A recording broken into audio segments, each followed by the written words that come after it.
Next topic है finding the coefficient of x raise to the power r in higher expansions without using multinomial theorem. ठीक है, coefficient of x raise to the power r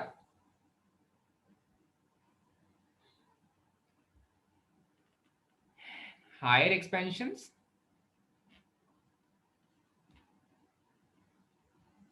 पर without using multinomial theorem.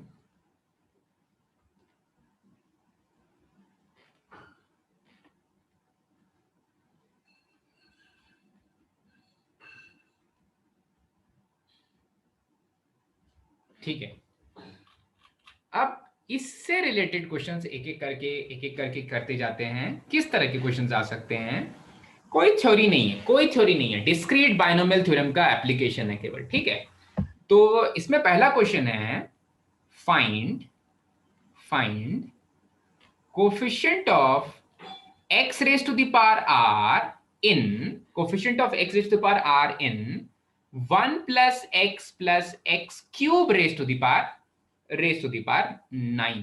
ठीक है, अच्छा 1 plus x cube raise to the power 9। ठीक है, अब आपको इतना तो समझ में आ गया होगा कि इसको बाइनोमियली, अभी के लिए ये ट्राइनोमियल टर्म है, इसमें तीन अलग अलग टर्म्स हैं सेपरेटेड बाय ऑपरेटर्स इधर पॉजिटिव और नेगेटिव साइन।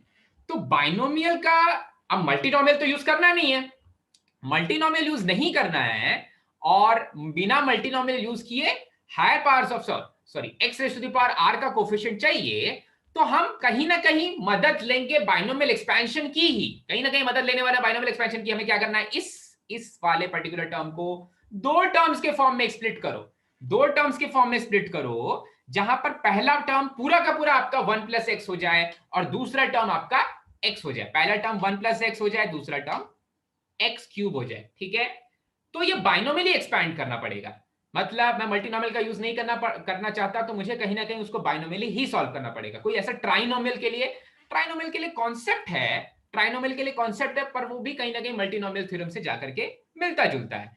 तो मल्टीनोमियल थ्योरम यूज किए बिना बाइनोमियली एक्सपैंड करना पड़ेगा। अच्छा, x raise to the power 5 का कोफिशिएंट चाहिए। अगर मैं इसको बाइनोमियली एक्सपैंड करता हूं, देखो इसको बाइनोमियली एक्सपैंड कैसे करेंगे भाई, 9c0 1 plus x raise to the power 9 plus 9c1 1 plus x raise to the power 8 multiplied by x का क्यूब, क्योंकि x cube raise to the power 1 आने वाला है। ठीक है, प्लस बस 9c3 जब आप करोगे 1 plus x raise to the power 7 करोगे, तो वहां पर x क्यूब का क्या पावर आ जाएगा भाई, 2 आ जाएगा। और जब x क्यूब का पावर 2 आ जा रहा है, तो उसके बाद x क्यूब का पावर 3 आएगा, x क्यूब का पावर 4 आएगा, और ये वाला पावर जब इनमें से किसी से भी मल्टीप्लाई होगा, तो जो सबसे छोटा पावर ऑफ x आएगा वो आएगा x raise to the power 6, फिर x raise to the power 9। मुझे तो coefficient of x raise to the power 5 ही चाहिए, मुझे तो coefficient of x raise to the power 5 ही चाहिए। ठीक है, तो इसके बाद जो भी टर्म्स आने वाले हैं उसमें हायर पावर्स ऑफ x मिलेंगे भाई। इसके बाद के सारे टर्म्स में हायर पावर्स ऑफ x मिलेंगे, हायर पावर्स ऑफ x मिलेंगे, हायर पावर्स ऑफ x मिलेंगे, क्योंकि जब x raise to the power 6 खुद किसी से भी मल्टीप्लाई होगा, क्योंकि 1 अपॉन x जैसा कोई टर्म नहीं है, तो हमेशा x raise to the power 6 या उससे बड़ा कोई x का पावर देने वाला है। तो मुझे जो भी x raise to the power 5 का कोफिशिएंट चाहिए, वो केवल ये दोनों टर्म्स दे पाएंगे। ठीक है, और याद रखना, अगर ऐसा क्वेश्चन एग्जाम में आता है तो दो तीन टर्म्स ही रहेंगे, जहां पर कि आपको coefficient of x raise to the power 5 या 7 ऐसे ही पूछेगा। ऐसा coefficient of x raise to the power 100 यहां पर तो नहीं आ रहा है, coefficient of x raise to the power 9 नहीं पूछेगा। ठीक है, क्योंकि वो बहुत बड़ा नंबर, आपको मल्टीपल टाइम्स वहां सॉल्व करना पड़ेगा। अच्छा भाई, तो देखो, तो अब पहले वाले टर्म से coefficient of x raise to the power 5 कब आएगा, जब x raise to the power 5 आएगा, तो कोफिशिएंट ऑफ उसका जो x raise to the power 5 का कोफिशिएंट है, वही x raise to the power 5 का कोफिशिएंट है पहले वाले में। ठीक है, तो पहले वाले में अगर मुझे x raise to the power 5 की बात करनी है, तो बस ये बता दें, अगर हम पहले वाले टर्म से 9c0 तो 1 होता है, तो ये बता दें कि इसके एक्सपेंशन में कब x raise to the power 5 आता है, इसके एक्सपेंशन में जब भी x raise to the power 5 आता है, उन केसेस में जो लोअर बाइनोमियल कोफिशिएंट होगा वो 5 होगा और ऊपर आ जाएगा 9। ठीक है, तो x raise to the power 5 का term 1 plus x raise to the power 9 के एक्सपेंशन में ये आ जाएगा। ठीक है, तो पहले वाले की तो यही कहानी है। दूसरे वाले में बाहर में ऑलरेडी एक्स क्यूब बैठा हुआ है। ठीक है, ऑलरेडी एक्स क्यूब बैठा हुआ है। अच्छा भाई, एक्स क्यूब बैठा हुआ है तो एक्स क्यूब को क्या चाहिए? एक्स क्यूब को x raise to the power 5 बनाने के लिए क्या चाहिए? एक्स स्क्वायर चाहिए। वेरी गुड, एक्स स्क्वायर चाहिए। एक्स क्यूब तो पहले से बैठा हुआ है, तो अगर मैं 1 plus x raise to the power 8 से 1 plus x raise to the power 8 से क्या दे दूं उसको? एक्स स्क्वायर दे दूं। एक 1 plus x raise to the power 8 से उसको एक एक्स स्क्वायर दे दूंगा। पहले से एक्स क्यूब बाहर बैठा हुआ है तो दोनों मल्टीप्लाई होकर के x raise to the power 5 दे देंगे। तो पहले पहले देखो 9c1 का 9 तो सभी में मल्टीप्लाई होने वाला है। उसके बाद 1 plus x raise to the power 8 से 1 plus x raise to the power 8 से केवल एक्स स्क्वायर आने वाला है। तब इफेक्टिवली दोनों मल्टीप्लाई होकर के x raise to the power 5 दे देंगे। तो यहां पर x square multiplied by x cube आने वाला है। केवल x raise to the power 5 का कोफिशिएंट चाहिए, तो एक्स स्क्वायर तब आएगा जब यहां नीचे में 2 बैठेगा, ऊपर में 9 बैठेगा। ठीक है, पर मुझे चाहिए क्या? मुझे तो केवल कोफिशिएंट चाहिए।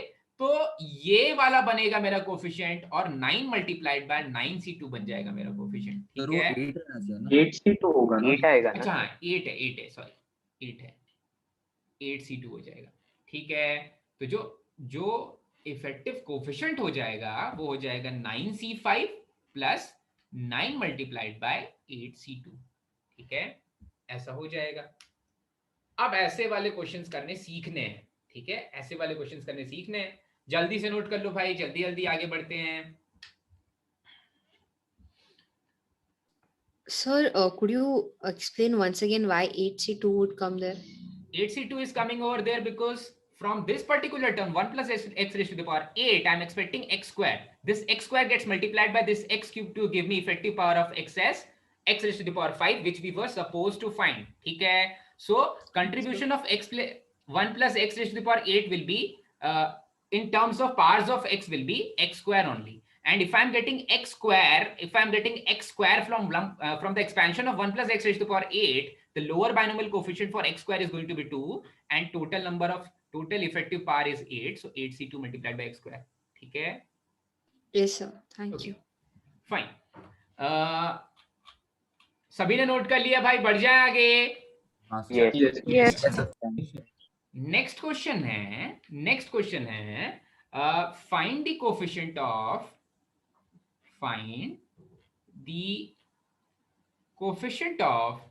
x raised to the power n in 1 plus x multiplied by 1 minus x raised to the power n, 1 plus x multiplied by 1 minus x raised to the power n। ठीक है, तो आपको फिर से इसमें दिमाग लगाना है। मुझे x raise to the power n create करना है, x raise to the power n create करना, और अथर्व को चमक भी गया है कि x raise to the power n कैसे मिलेगा। सर वो n सिर्फ सेकंड ब्रैकेट के लिए, क्या होल के लिए? नहीं, x raise to the power n 1 minus x का पावर है n और 1 plus x as it is उससे मल्टीप्लाई हो रहा है। ठीक है, पूरे का पावर n नहीं है, एक छोटे से उसका पावर n है। ठीक है, हाँ। अच्छा तो देखो तो मुझे सेकंड चाहिए ब्रैकेट का पावर n-1 आना चाहिए ना, क्या आना चाहिए? मतलब 1 minus x raise to the power n है ना, whole bracket raise to the power n। हाँ, हमको coeff of x raise to the power n चाहिए दोनों ब्रैकेट से। करेक्ट। तो फिर सेकंड ब्रैकेट से x raise to the power n-1 निकालना पड़ेगा, उसका कोएफ निकालना पड़ेगा ना। करेक्ट बोला, ठीक है, बिल्कुल सही। एक और मिलेगा। हाँ, But बोलो if we बेटा। multiply 1 plus x into 1 plus x the whole raised to n, में मिल जाएगा ना? क्या हो जाएगा बेटा वो? Sir, 1 plus x into 1 minus x the raised to n, अगर हम multiply करेंगे मतलब 1 into 1 minus x raised to n plus x into 1 minus x raised to n आ जाएगा, तो आ जाएगा ना? हाँ, आसान हो जाएगा। हाँ, आसान हो जाएगा। तो देखो कैसे करते हैं, बिल्कुल सही बोल रहे हो आप लोग।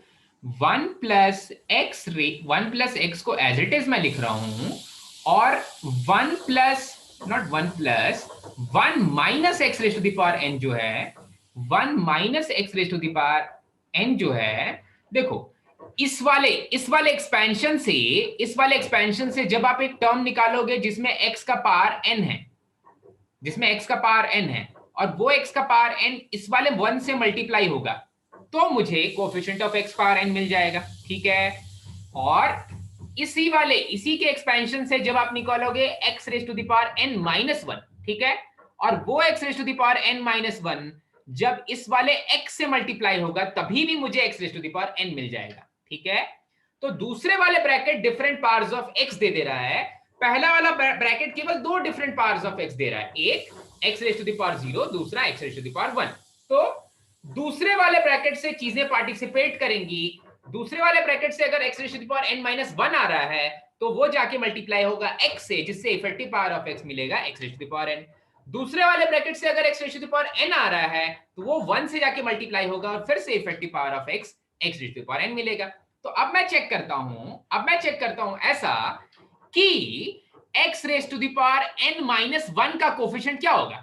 x raise to the power n minus 1 का कोफिशिएंट दूसरे वाले ब्रैकेट से x raise to the power n minus 1 के लिए क्या करना पड़ेगा, minus 1 raise to the power n minus 1 nc n minus 1 और x raise to the power n minus 1, ठीक है। दूसरे वाले ब्रैकेट से मैंने x raise to the power n minus 1 का कोफिशिएंट, मुझे तो एक्चुअली कोफिशिएंट की जरूरत है पर अभी दिखाने के लिए कि दूसरे वाले ब्रैकेट से x raise to the power n minus 1 का कोफिशिएंट ये आने वाला है, थोड़ा सा इरेज कर देता हूं, हाँ, का कोफिशिएंट ये आने वाला है। और जब ये वाली चीज जो सेकेंड वाले टर्म से पार्टिसिपेट कर रही है, ये जब मल्टीप्लाई हो जाए पहले वाले टर्म के इस x से, तो मुझे मिल जाएगा effectively x raise to the power n। मतलब यहां से जो पावर ऑफ x आएगा, सॉरी, यहां से जो coefficient of x raise to the power n आ जाएगा वो आ जाएगा minus 1 raise to the power n minus 1 multiplied by nc n minus 1, ठीक है, ऐसा कुछ आ जाएगा। अच्छा भाई, तो पहली वाली चीज बिल्कुल अच्छे से क्लियर हो गई भाई, सभी को क्लियर हुई।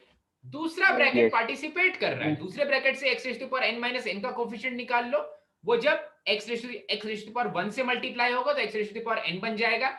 दूसरे वाले ब्रैकेट से x raise to power n निकाल लो, वो जब 1 से मल्टीप्लाई हो जाएगा तब भी x raise to power n बन जाएगा।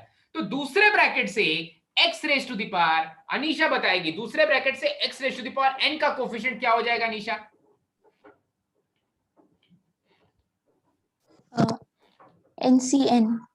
NCN और minus 1 raise to the power n भी रहेगा, क्योंकि आपको नहीं पता है कि n ऑड है या n इवन है, ठीक है।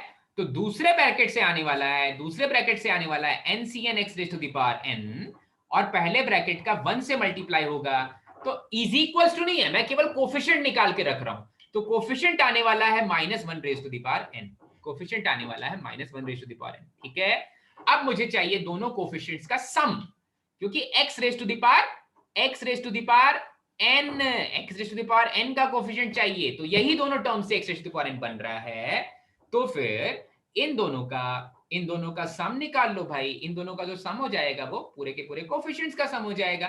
तो इन दोनों का सम आ जा रहा है minus 1 raise to the power n minus 1 nc, अरे nc n माइनस 1 तो n ही होता है, क्योंकि nc n माइनस 1 क्या होता है, nc 1 हो जाता है और nc 1 n हो जाता है। तो यहां पर मैं सिंपली n लिख दे रहा हूं, nc n minus 1 is nc n minus n plus 1 that is nc1, इसलिए उसकी वैल्यू n लिख दे रहा हूं, plus minus 1 raise to the power n, minus 1 raise to the power n, ठीक है।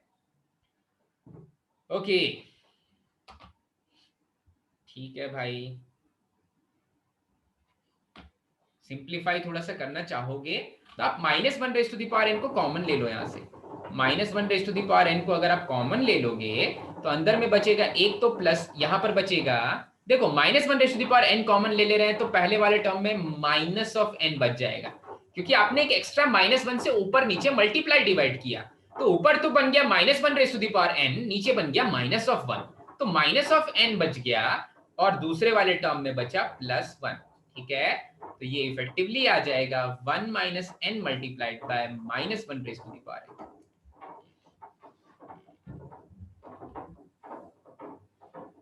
क्लियर हुआ भाई, क्लियर हुआ, एकदम अच्छे से क्लियर हुआ, देख लो एक बार, बहुत छोटू सा क्वेश्चन है, ठीक है, एकदम अच्छे समझ में आ गया ना भाई, ऐसे क्वेश्चन आएंगे भाई, हाँ, एक बार फिर से समझा दीजिए, कौन सा वाला पार्ट नहीं समझ में आया भाई?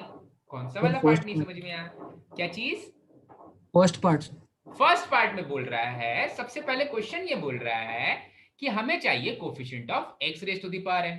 Coefficient of x raise to the power n चाहिए, तो आपको क्या करना है? आपको पहले वाले ब्रैकेट को ओपन करना ही नहीं है, क्योंकि पहले वाले ब्रैकेट का पावर 1 है। तो जिसको आपको एक्सपैंड करना है, जिससे गड़बड़ हो सकती है, जो डिफरेंट पार्ट्स ऑफ x दे रहा है, वो है मेरा सेकंड वाला ब्रैकेट। सेकंड वाले ब्रैकेट को जब आप एक्सपैंड करोगे, तो सेकंड वाले ब्रैकेट से कुछ ऐसे टर्म्स आने चाहिए जो पहले वाले ब्रैकेट के टर्म से मल्टीप्लाई हो, तो effectively x raise to the power n दे दें भाई। तो अगर मैं सेकंड वाले ब्रैकेट से x raise to the power n ही निकाल लूं और उसको 1 से मल्टीप्लाई कर दूं, तब इफेक्टिव पावर ऑफ x मुझे n मिल जाएगा। या फिर अगर मैं सेकंड वाले ब्रैकेट से x raise to the power n minus 1 निकाल लूं और उसको पहले वाले ब्रैकेट के x से मल्टीप्लाई कर दूं, तब भी मुझे effective power of x n मिल जाएगा। पर मैं simply x raise to the power n नहीं, simply x raise to the power n या simply x raise to the power n minus 1 नहीं मिलता है दूसरे वाले ब्रैकेट में। उसके साथ उनके कुछ कोफिशिएंट्स भी आते हैं, क्योंकि वो बाइनोमियली एक्सपैंड होने वाला है। इसलिए मैंने उसके बाइनोमियल एक्सपेंशन में जो कोफिशिएंट्स थे, वो कोफिशिएंट्स लिखे, और पहले वाले ब्रैकेट में क्योंकि x का कोफिशिएंट भी 1 है और 1 का कोफिशिएंट भी 1 है, इसलिए उनके कोफिशिएंट्स 1 से मल्टीप्लाई करने का कोई मतलब नहीं बनता।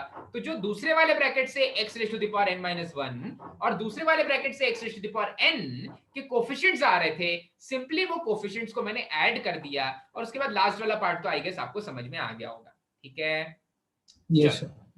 चलो किसी को कुछ और पूछना है भाई? इसमें बढ़ जाए आगे हम। हाँ सर। क्रिटिकल है भाई, जेई मेंस के लिए क्रिटिकल है। क्रिटिकल है, मजा भी आएगा करने में, बहुत मजेदार सी चीज है, मजा भी आएगा करने में। क्योंकि अगर आप बाइनोमियल थ्योरम में बाकी बच्चों से आगे निकल जाते हो ना, पीएनसी बहुत सारे बच्चे सही करने वाले हैं जाकर के। अगर आप बाइनोमियल थ्योरम में, पीएनसी के इजी वाले क्वेश्चंस की बात कर रहा हूं, अगर आप बाइनोमियल थ्योरम में आगे निकल जाते हो, कैलकुलस में आगे निकल जाते हो ना भाई, कोई नहीं पकड़ पाएगा फिर आपको मैथ्स में, कोई नहीं पकड़ पाएगा। तीन तो चीज है भाई, अलजेब्रा में सबसे इजी चैप्टर है बाइनोमियल, उसके बाद कोनिक सेक्शंस, उसके बाद कैलकुलस, खत्म मैथ्स। इतनी सी चीज है, ठीक है। अच्छा भैया, नेक्स्ट क्वेश्चन पे आ जाते हैं। नेक्स्ट क्वेश्चन बोल रहा है, समझते जाना, समझते चलना भाई, बहुत आसान है। बाइनोमियल थ्योरम सबसे इजीएस्ट चैप्टर है, ठीक है। इसमें बोल रहा है कोएफ ऑफ, क्योंकि अभी सुज्ञान ने मुझे बोला कि कोफिशिएंट को कोएफ भी बोल सकते हैं। So coeff of t raise to the power 4 किसमें भाई? इन, थोड़ा सा यहां पर और आगे बढ़ रहे हैं हम, इसमें मैं बोल रहा हूं 1 plus t raise to the power, 1 नहीं लिखा जा रहा मुझसे, 1 plus t raise to the power 12,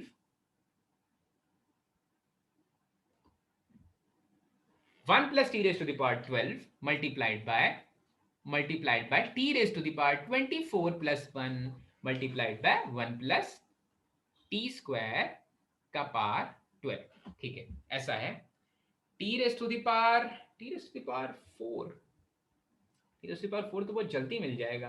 t raise to the power 4 नहीं होगा, t raise to the power 24 होगा। Coefficient of t raise to the power 24 लिखना, coefficient of t raise to the power 24 लिख लेना, ठीक है, ऐसा कुछ, ठीक है। T raise to the power 24 लिख लेना, coefficient of t raise to the power 4 ये वाली चीज के एक्सपेंशन में, ठीक है। तो देखो, अब यहां पर जैसे पिछले वाले में 2 टर्म्स थे, तो 2 टर्म्स के लिए मल्टीप्लाई करके चेक किया था। उसके पिछले वाले में भी 2 टर्म्स, इफेक्टिवली 2 टर्म्स थे, उनके मल्टीप्लिकेशन में चेक किया था। यहां पर कहानी थोड़ी बदल गई है, यहां पर तो 3 टर्म्स दिख रहे हैं, पर वो 3 टर्म्स है नहीं भाई। बाइनोमियली तो केवल एक को ही एक्सपैंड करना है, बाकी दोनों तो सिंपली मल्टीप्लाई करके लिख दो, किसको क्या फर्क पड़ता है, ठीक है। अरे कंफ्यूजिंग वाला पॉइंट कौन सा है? जिसको बाइनोमियली एक्सपैंड करना है, जो भिन्न भिन्न पावर्स देने वाला है। ये 1 plus t raise to the power 12 t raise to the power 24 plus 1, ये तो सिंपली मल्टीप्लाई होने वाले हैं भाई, क्योंकि इनको बाइनोमियली एक्सपैंड ही नहीं करना। तो क्यों ना हम इनको एक साथ लिख लें और कुछ ऐसा बना दें, 1 plus t raise to the power 12 t raise to the power 24 और t raise to the power 36, इनको मैंने मल्टीप्लाई कर दिया, और 1 plus t raise to the power 2 raise to the power 12 as it is लिख दिया, ठीक है। तो ये वाली चीज में तो किसी को कोई डाउट नहीं होगा, क्योंकि मेरे लिए सबसे आसान यही है, एक टर्म बगल में ऐसा रख लो जो बाइनोमियली एक्सपैंड होने वाला है, और एक टर्म ऐसा रख लो जो बाइनोमियली एक्सपैंड नहीं होने वाला है। नहीं होने वाले को कौन कौन से पार्स चाहिए? बाइनोमियल एक्सपैंड, वो टर्म जो बाइनोमियल एक्सपैंड होने वाला है उससे वो पार्स चुन चुन करके दे दो भाई, ठीक है। तो चुन चुन करके हम पार्स देने वाले हैं।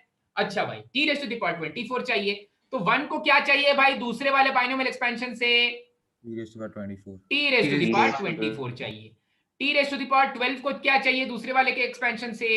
about 12 t raise to the power 12 चाहिए, और t raise to the power 24 को चाहिए 1 t रेज़ टू 0 चाहिए भाई, हाँ, t sir, raise to the power 24 को चाहिए t raise to the power 0, ठीक है। तो अब खोज लेते हैं, मतलब मुझे पहले वाले ब्रैकेट का कोई मतलब ही नहीं रह गया, मुझे बस ये पता चल गया कि मुझे दूसरे वाले ब्रैकेट से t के कौन कौन से पार्स चाहिए, ठीक है। एक चाहिए t का पावर 0, एक चाहिए t का पावर 24 और एक चाहिए t का पावर 12, ठीक है। t का पावर नहीं, t का नहीं, t का पावर 12, ठीक है। ओके, तो बात कुछ ऐसी है कि आपको 1 प्लस टी स्क्वायर का पावर 12 में पहले चाहिए t का पावर 24, ठीक है। t का पावर 24, t का पावर पहले 0 निकाल लेते हैं। t का पावर 0 सबसे आसान है निकालना, सबसे आसान है निकालना। क्या होगा भाई? 12c 0, ठीक है। देखो अभी तुरंत निकल जाएगा आंसर। ये t का पावर 0 है, ये है t raise to the power 0। अच्छा, t raise to the power 0 जब t raise to the power 0 जब t raise to the power 24 से मल्टीप्लाई होगा तो इफेक्टिव कोएफिशिएंट 12c 0 ही मिलेगा। सभी को समझ में आ गया भाई? yes sir हाँ भाई। अच्छा अच्छा, अब t का पावर चाहिए 12, t raise to the power 12 चाहिए। t raise to the power 12 के लिए t raise to the power 12 के लिए 12c 6 तक जाना पड़ेगा। हाँ, क्योंकि टी स्क्वायर का पावर जब 6 करोगे तभी 12 मिल जाएगा, ठीक है। तो देखो, तो जब आप 12c6 तक जाओगे तो आप लिखोगे t square raise to the power 6, और t square raise to the power 6 t raise to the power 12 दे देगा, ठीक है। तो काफी आसान, इसमें भी पॉजिटिव साइन ही आने वाला है। T raise to the power 12 का कोफिशिएंट हो जाएगा 12 से 6। अब चाहिए t raise to the power 24, t, अरे ब्लू से लिखें, अब चाहिए t raise to the power 24, t raise to the power 24 चाहिए। t raise to the power 24 के लिए t स्क्वायर का पावर जब 12 हो जाएगा, हाँ, t स्क्वायर का पावर जब 12 हो जाएगा तो मजा आ जाएगा भाई, 24 मिल जाएगा। सो 12 से t raise to the power 24 हो जाएगा। और जब दूसरे वाले बाइनोमियल कोएफिशिएंट से 12c12 पहले वाले टर्म में t raise to the power पहले वाले टर्म में t रेज़ टू 24 पहले वाले टर्म के 1 से मल्टीप्लाई होगा तो कोफिशिएंट्स तो 12c12 ही आने चाहिए, कोफिशिएंट तो 12c12 ही आ जाएगा। अब मुझे इन तीनों कोफिशिएंट्स का सम चाहिए, मतलब मुझे चाहिए 12c0 plus 12c6 plus 12c12। 12c0 होता है 1, तो ये सिंपली मैं ऐसे ही लिख दे रहा हूँ 12c6 प्लस 2, 12c0 और 12c12 हो जाता है 1। तो ये आने वाला है इफेक्टिव कोफिशिएंट, ठीक है। चलो भाई, yes sir हाँ, एक बार देख लो, किसी को किसी स्टेप में कोई डाउट है तो पूछो भाई, फिर आगे बढ़ेंगे।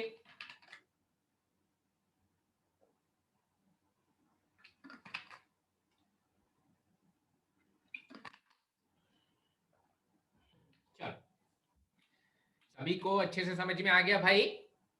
फिर से सुन लो, वो जो टर्म्स इंडिपेंडेंट ऑफ एक्स होते हैं ना, उस तरह के क्वेश्चन अब नहीं आएंगे मींस में, जो हमारे मॉड्यूल में गिवन है, ठीक है।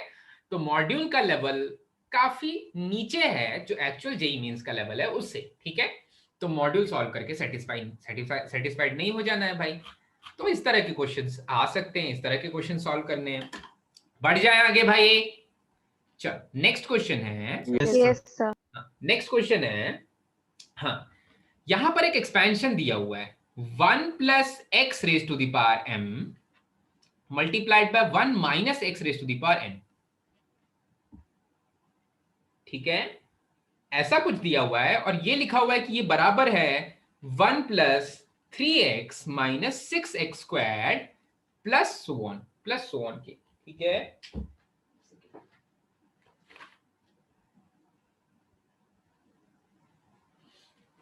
ठीक है, फाइन। इसके बराबर है, तो बोल रहा है find m and n, find m and n, ठीक है। तो देखो m और n दो वेरिएबल थे, ठीक है। कितने वेरिएबल हैं भाई? दो वेरिएबल हैं। दो वेरिएबल के लिए आपको दो इक्वेशन चाहिए। अब वो दो इक्वेशंस कैसे कैसे मिलेंगे भाई, कैसे कैसे मल्टीप्लाई होंगे, कैसे कैसे टर्म्स आएंगे इनके? तो जब आप ये इतना तो सभी को क्लियर हो गया भाई, दो वेरिएबल हैं, दो इक्वेशन बनाएंगे, आंसर निकल जाएगा, ठीक है। अच्छा, तो देखो 1 plus x raise to the power m का मैं एक्सपेंशन लिख रहा हूं। 1 plus x raise to the power m का एक्सपेंशन हो जाएगा mc0 plus mc1 times of x plus mc2 times of x squared plus so on. ये 1 plus x raise to the power m का expansion है, ठीक है। और वैसे ही 1 minus x raise to the power n का एक्सपेंशन लिख लेते हैं, वो हो जाएगा nc0 minus nc1 times of x plus nc2 times of x squared plus minus and so on, ठीक है। ऐसा कुछ, ये मेरा LHS है, ये मेरा LHS है, लेफ्ट हैंड साइड है। अच्छा, अब मैं क्या करने वाला हूं, ऐसा क्वेश्चन हमने ऑलरेडी सॉल्व किया, लेकिन बहुत छोटे उस पे किया है, ठीक है। एक एक टर्म को ही कंपेयर कर रहे थे। अच्छा भाई, यहां पर देखो क्या हो रहा है। जब मेरा mc0 nc0 से मल्टीप्लाई होगा तो मुझे क्या मिलेगा? mc0 मल्टीप्लाइड बाय nc0 क्या आएगा? 1 आ जाएगा, ठीक है, क्योंकि mc0 भी 1 होता है, nc0 भी 1 होता है। तो इसकी वैल्यू आने वाली है 1 प्लस, आप सोचो कि जो next highest power of x होगा इन दोनों को मल्टीप्लाई करने पर, वो क्या आने वाला है? x आने वाला है। हाँ, जब nc1 times of x mc0 से मल्टीप्लाई हो, ठीक है। देखो x का पावर चाहिए, तो जब nc1 times of x mc0 से मल्टीप्लाई होगा तो मुझे x मिलेगा, और जब mc1 times of x nc0 से मल्टीप्लाई होगा तो मुझे x मिलेगा, ठीक है। तो x के कोफिशिएंट्स क्या होने वाले हैं? x के कोफिशिएंट्स मैं लिख रहा हूं, x के कोफिशिएंट्स क्या होने वाले हैं भाई? जब mc0 मल्टीप्लाई हो जाए माइनस ऑफ nc1 से, तो एक x मिलेगा, प्लस और x कब मिलेगा भाई? जब mc1 मल्टीप्लाई हो जाए nc0 से, तब भी एक x मिलेगा, ठीक है। तो अब आपको चमक गया होगा कि जब मैं x के पार्ट्स की बात कर रहा हूं, तो मैं ये वाले मसाले में जो भी कुछ आ रहा है m और n का, जो भी एक इक्वेशन बन रहा है m और n के लिए, उसको 3 से इक्वेट करने वाला हूं, क्योंकि RHS में जो x का कोफिशिएंट है वो है 3, ठीक है। RHS में x का कोफिशिएंट है वो है 3, LHS में जो x का कोफिशिएंट है वो है ये mc0 minus nc1 times of x plus mc1 nc0 times of x, ठीक है। तो एक इक्वेशन मिला अभी, क्योंकि 1 की मैचिंग से कोई फायदा नहीं था। RHS के 1 और LHS के 1 से मुझे कोई फायदा नहीं हुआ, तो मुझे इक्वेशन चाहिए, तो मुझे एटलीस्ट x स्क्वायर के कोफिशिएंट्स तक जाना पड़ेगा, क्योंकि मेरे पास अभी दो वेरिएबल्स हैं m और n, जिनकी मुझे वैल्यूज चाहिए, ठीक है। एकदम क्लियर हुआ भाई, दूसरे वाले टर्म तक पहुंचना पड़ेगा, बिल्कुल चमक गया, ठीक है, वेरी गुड। अब डायरेक्ट खेलेंगे भाई। अब मुझे चाहिए x स्क्वायर का कोफिशिएंट चाहिए, ठीक है। तो x स्क्वायर कब मिलेगा? जब पहले वाले रेड वाला x स्क्वायर, हाँ mc2, जब मेरा mc2 मल्टीप्लाई हो जाए nc0 से, mc2 का x स्क्वायर जब मल्टीप्लाई हो जाए nc0 मल्टीप्लाइड बाय 1 से, तो x स्क्वायर मिलेगा, और मुझे x स्क्वायर के कोफिशिएंट से मतलब है, सो mc2 मल्टीप्लाइड बाय nc0 से मिलेगा, और nc2 मतलब दूसरे वाले का जो x स्क्वायर है वो पहले वाले के 1 से, मतलब पहले वाले के mc0 से मल्टीप्लाई हो जाए, सो nc2 मल्टीप्लाइड बाय mc0, इससे भी मिलेगा एक x स्क्वायर, और एक x दूसरे x से मल्टीप्लाई हो जाए, mc1 इंटू माइनस nc1, इससे भी मिलेगा x स्क्वायर।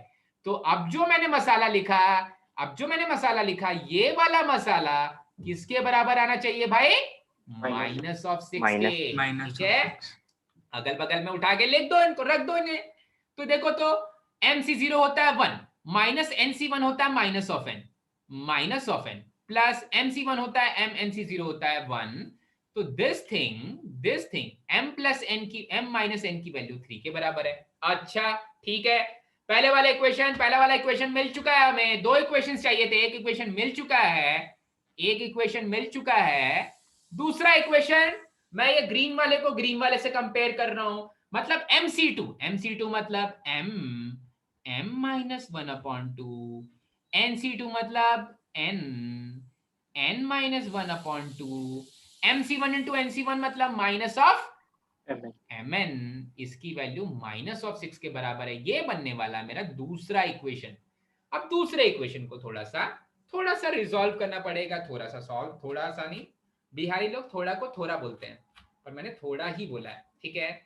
तो थोड़ा सा सॉल्व करना पड़ेगा, अभी कुछ आगे जाना पड़ेगा। ये बनने वाला है m square minus m plus n square minus n minus 2 times of n divided by 2। इसकी वैल्यू बराबर है माइनस ऑफ 6 की। आप मानते हो ना? बिल्कुल आप मानते हो।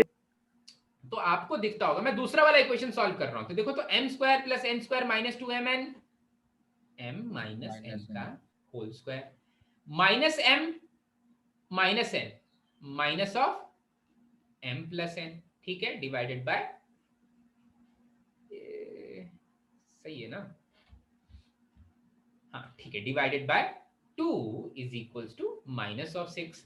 ये सेकंड वाले इक्वेशन को ही थोड़ा सा आगे बढ़ करके यहां तक पहुंच गए हैं। अब आपको m माइनस n की वैल्यू फर्स्ट वाले इक्वेशन से पता है 3 है, m माइनस n की वैल्यू फर्स्ट वाले इक्वेशन से 3 है, ठीक है।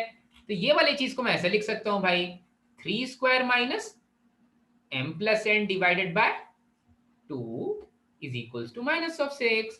तो m प्लस n की वैल्यू देखो क्या मिल जाती है, -12 -9 मतलब -21 कैंसिल हो गया, +21 मिल जाएगी। यहां से इसको थोड़ा सा सॉल्व करोगे तो +21 मिल जाएगी। तो एक मसाला था ऊपर, m माइनस n था 3, m प्लस n है 21, निकल गया। m माइनस n था 3, m प्लस n है 21, तो m है 12 और n है 9, ठीक है। कुछ ऐसा था क्वेश्चन, अच्छा क्वेश्चन था भाई, नोट कर लो।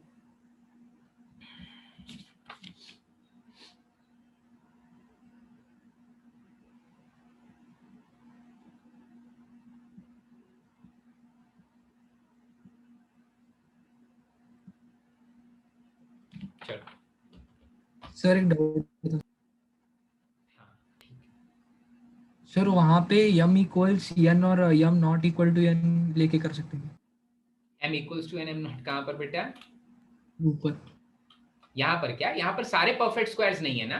अगर सारे परफेक्ट स्क्वायर्स होते और फिर जीरो क्रिएट करता तब बोलता कि ये सारे परफेक्ट स्क्वायर्स की वैल्यू जीरो के बराबर तब हो रही है जब m n के बराबर हो जाए, ठीक है। शायद अगर आप वो वाला कॉन्सेप्ट बोल रहे हो तो, जो परफेक्ट स्क्वायर्स क्रिएट हो रहे हैं वो वाला कॉन्सेप्ट बोल रहे हो, तो सारे परफेक्ट स्क्वायर्स होंगे तब मैं उसको जीरो से इक्वेट कर दूंगा इंडिविजुअली। यहाँ पर तो m प्लस n है, या फिर आप कुछ और बोल रहे हो? सर वो जरा नीचे स्क्रॉल कीजिए, वो एकदम स्टार्टिंग वाला पार्ट। एकदम स्टार्टिंग वाला पार्ट क्या? ये वाला पार्ट, हाँ हाँ हाँ, क्या कहना चाहते हो? Sir 1 plus x raise to m into 1 minus x raise to n है ना सर? वहाँ पे हाँ हाँ हाँ, सर पावर्स को रिलेट करके कुछ कर सकते हैं? नहीं बेटा, दोनों जो बेसिस हैं वो बिल्कुल अलग अलग हैं। 1 प्लस एक्स मतलब मान लो x की वैल्यू 5 रख देते हैं, तो एक है 6 raise to the power m, दूसरा है minus of 4 raise to the power n। दोनों बेसिस अलग अलग हैं, तो पार्ट्स जब तक बेस सेम नहीं होगा तब तक पार्ट्स के तो साथ पार के साथ खेल ही नहीं सकते, बेस अलग अलग है, ठीक है, नहीं खेल सकते एक साथ। ठीक है, चल अगर नंबर दे देता तो शायद खेल सकते थे। 1 प्लस एक्स 1 माइनस एक्स को 1 माइनस एक्स स्क्वायर बना करके एक, अगर जैसे मान लो m की वैल्यू मैं 5 ले लेता हूँ, n की वैल्यू 3 ले लेता हूँ, ठीक है, तो आप उसको कैसे लिखते? जो छोटा वाला है ना 1 माइनस एक्स का पावर 3 और 1 प्लस एक्स का पावर 5 ले लेते हैं, एग्जाम्पल दे रहा हूँ, ठीक है। तो उसको ऐसे भी सॉल्व कर सकते हो।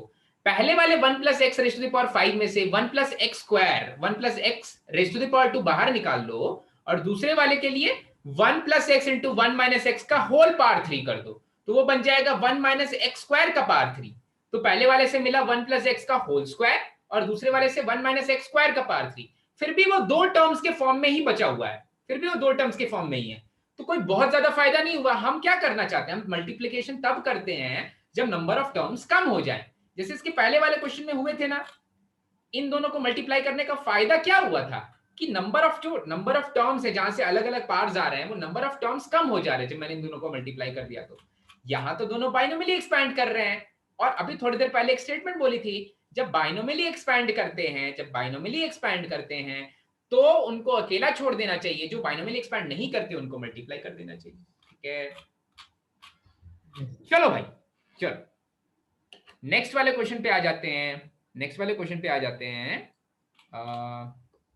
हाँ ठीक है, यहां पर बोल रहा है find the coefficient of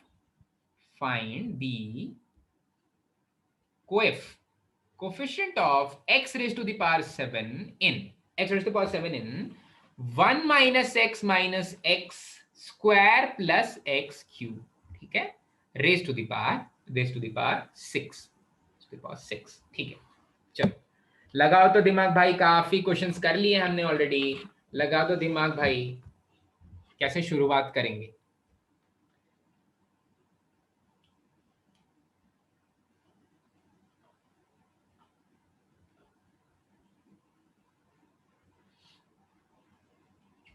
Anisha बोल तो कैसे शुरू करेंगे बेटा, अंदर वाले का कुछ हो सकता है क्या?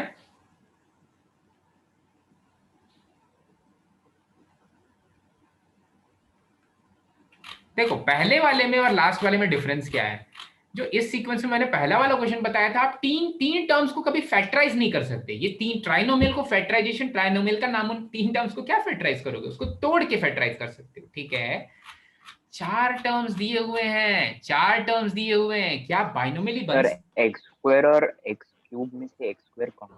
बिल्कुल सही, वही है, पहला स्टेप वही है।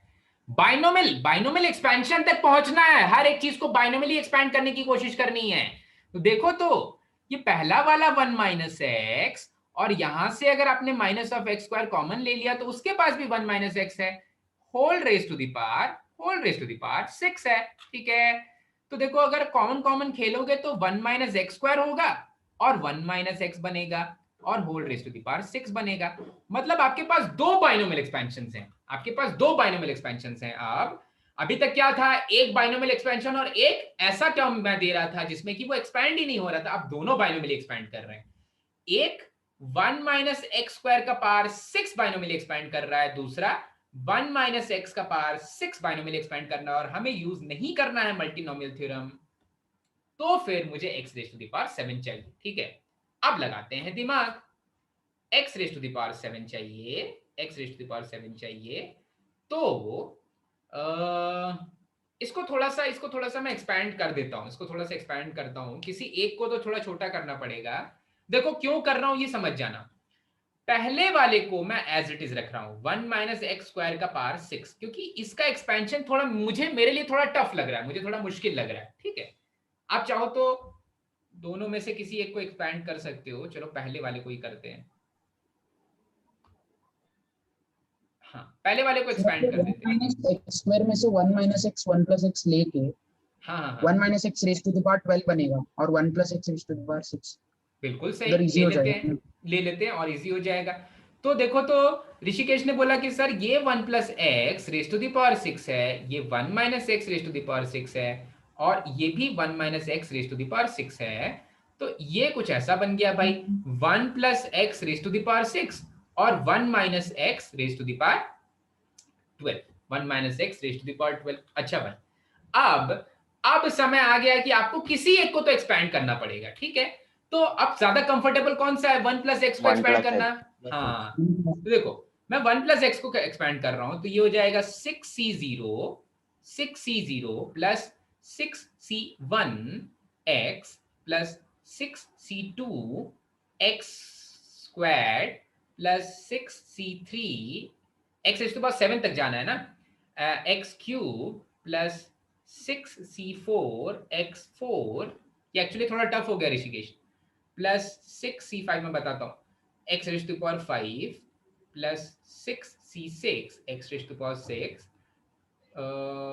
हाँ plus 6c6 x raise to power 6 तक ही जाएगा।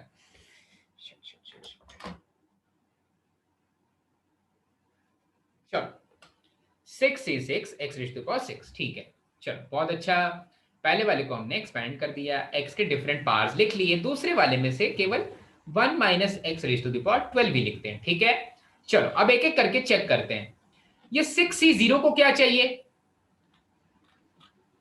x raise to the power 7 चाहिए, क्योंकि मुझे तो coefficient of x raise to the power 7 चाहिए, तो दूसरे वाले से 6c0 को चाहिए x raise to the power 7, इसको चाहिए x raise to the power 7, इसको चाहिए x raise to the power 6, इसको चाहिए x raise to the power 5, इसको चाहिए x raise to the power 4, तब x raise to the power 7 बन जाएगा। इसको चाहिए x raise to the power 3, इसको चाहिए x raise to the power 2 और इसको चाहिए x raise to the power 1, ठीक है।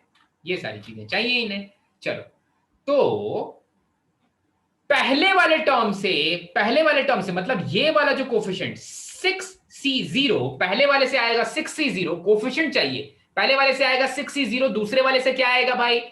x raise to the power 7 का कोफिशिएंट, मतलब minus of 12c7 12c7 minus 1 raise to the power 7, 12c7 minus 1 raise to the power 7, ठीक है।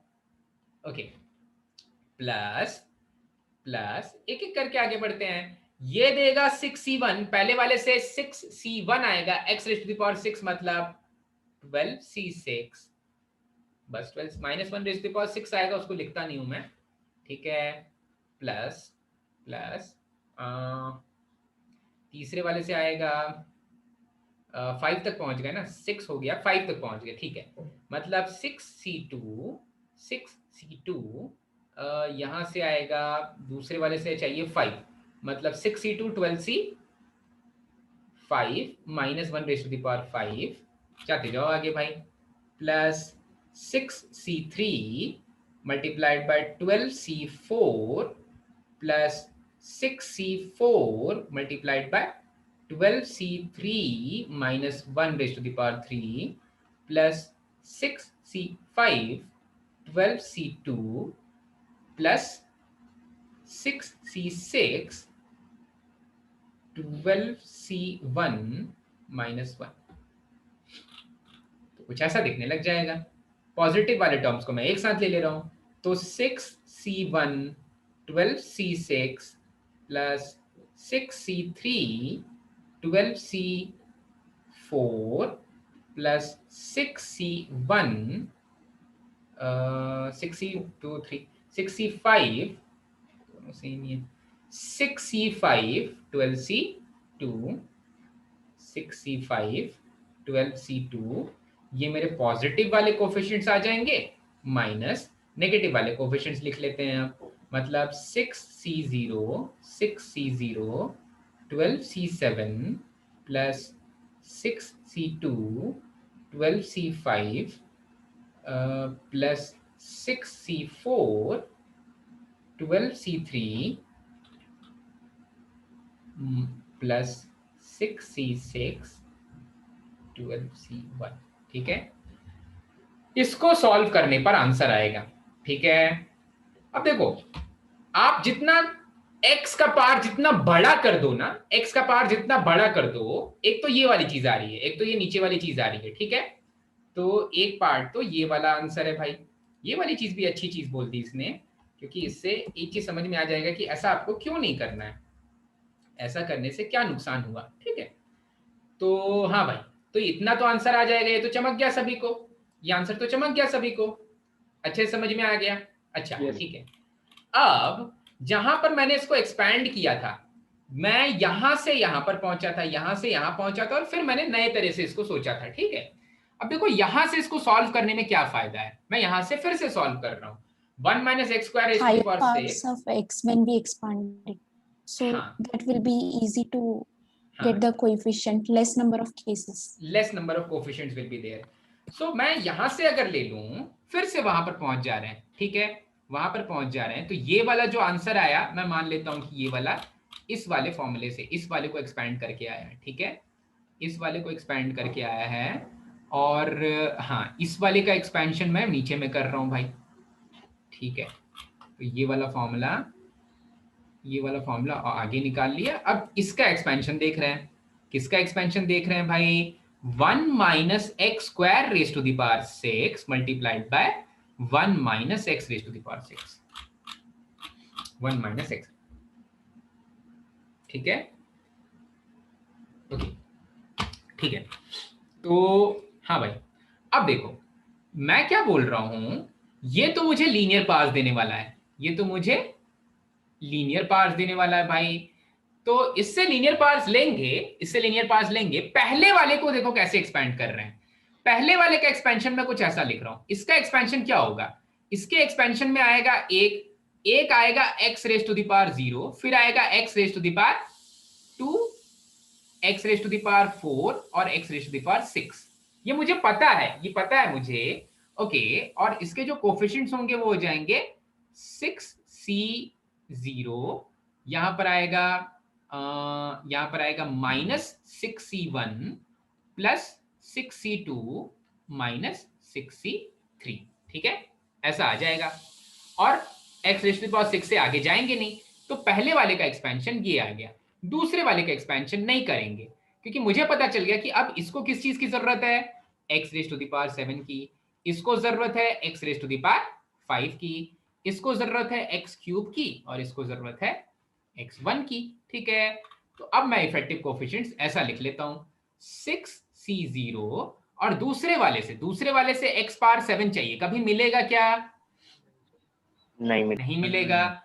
तो ये पॉसिबल ही नहीं है, मतलब यहां से कुछ नहीं आने वाला, ये नहीं मल्टीप्लाई होने वाला। अच्छा, फिर -6c1 मल्टीप्लाइड बाय दूसरा वाला 5 दे सकता है। 5 कब देगा भाई? ऐसा देगा 6c5, और वो वाला माइनस और ये वाला माइनस दोनों मिल करके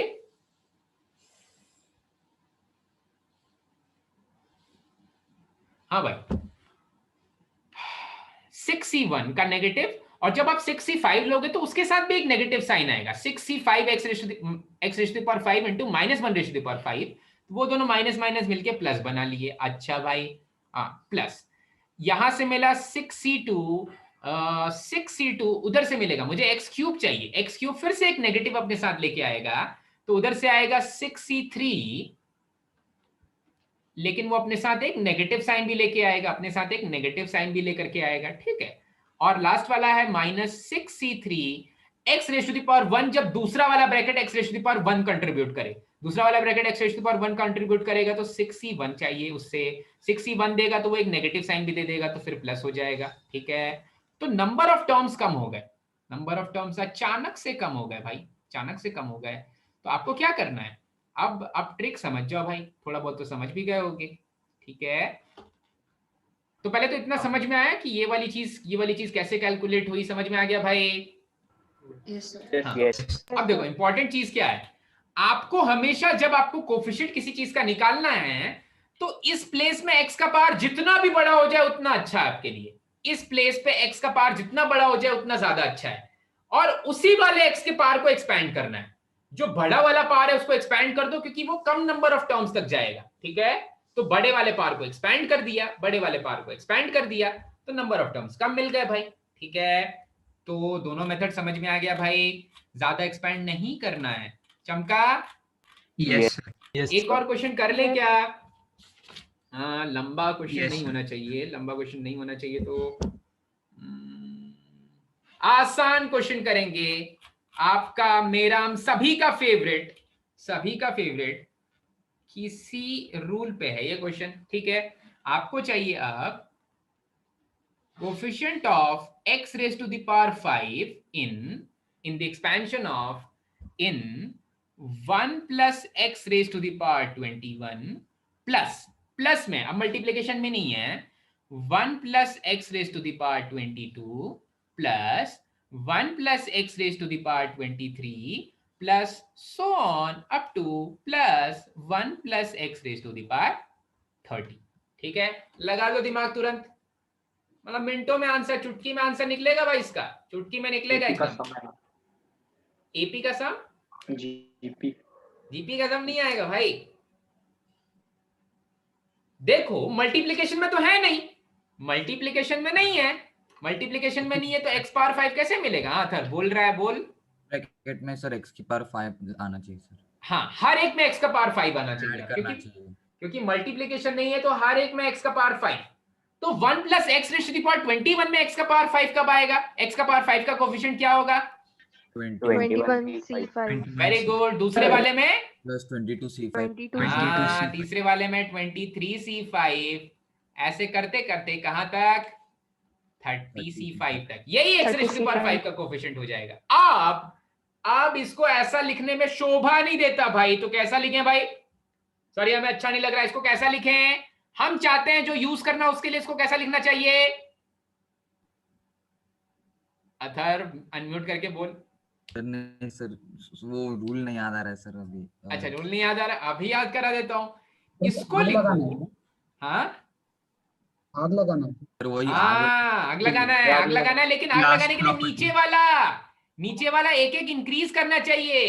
हाँ तो सर, इसको वो ऐसा ना लिख के 21C16, 22C 17, 23C 18, 30C 25 पर आग लगाने के लिए चिंगारी देनी पड़ेगी। चिंगारी कौन सी होगी भाई? इसकी चिंगारी कैसी दिखेगी? इसकी चिंगारी भाई कैसी दिखनी चाहिए भाई? सोचो तो क्या ऐड और सब्ट्रैक्ट करें कि बात बन जाए। पहले वाले टर्म में आग लगा दोगे ना भाई, पूरा का पूरा जला ले जाएगा। पहले वाले टर्म में आग कैसे लगाना, सोचो तो जरा, कैसे लगाएंगे आग? 21C17 ऐड और सब्ट्रैक्ट करेंगे। नहीं 21C17 बोला, ये 15 ना सर, 21C 16 ही आएगा। 21C16 तो ऑलरेडी है। 21C15 ओके 21C15 काफी लोगों ने बोला है 21C15। देखते हैं 21C15 मैंने ऐड किया और सब्ट्रैक्ट भी कर दिया, सब्ट्रैक्ट भी कर दिया 21C15, तो क्या बात बनी? ठीक है सर आई गेस हाँ नहीं 17 आना चाहिए, वो 17 break कर लेता है ना सर सेकंड वाला। 21C17 आना चाहिए। अरे बोलो हाँ भैया। नहीं सर यही करेक्ट है। 15 सर हाँ ये सर ये correct है। सही है। सोचो तो अब क्या होने वाला है? ये ऊपर वाला 1 इंक्रीज करेगा तो ऊपर वाला बन जाएगा 22। इन दोनों को मिला करके 22C नीचे वाले में से बड़ी वाली वैल्यू 22C16, 22C16, फिर 22C16 22C17 दे देगा 23C17। तो अब इसकी कहानी, आग लगाने वाली कहानी मैंने क्या बताई थी? नीचे वाला तो सेम रह जाता है, 25 ही रह जाता है, ऊपर वाला 31 बन जाता है। सो 31C25 माइनस 21C15। तो याद रखो भाई कौन सी चीज से आग लगाते हैं? ऊपर वाला दोनों का सेम होना चाहिए, नीचे वाले में एक छोटा, ठीक है? ये जब पढ़ाया था तब भी याद करवाया था, फिर से याद कर लो, ठीक है? चलो आई गेस क्लास का समय खत्म हो गया है। सो आपके लिए कल का होमवर्क है बिल्कुल आसान एक्सरसाइज के कुछ क्वेश्चंस। कौन कौन से क्वेश्चंस भाई? एक्सेप्ट क्वेश्चन नंबर, देखो एक सेकंड बंद कर देता हूं इसको।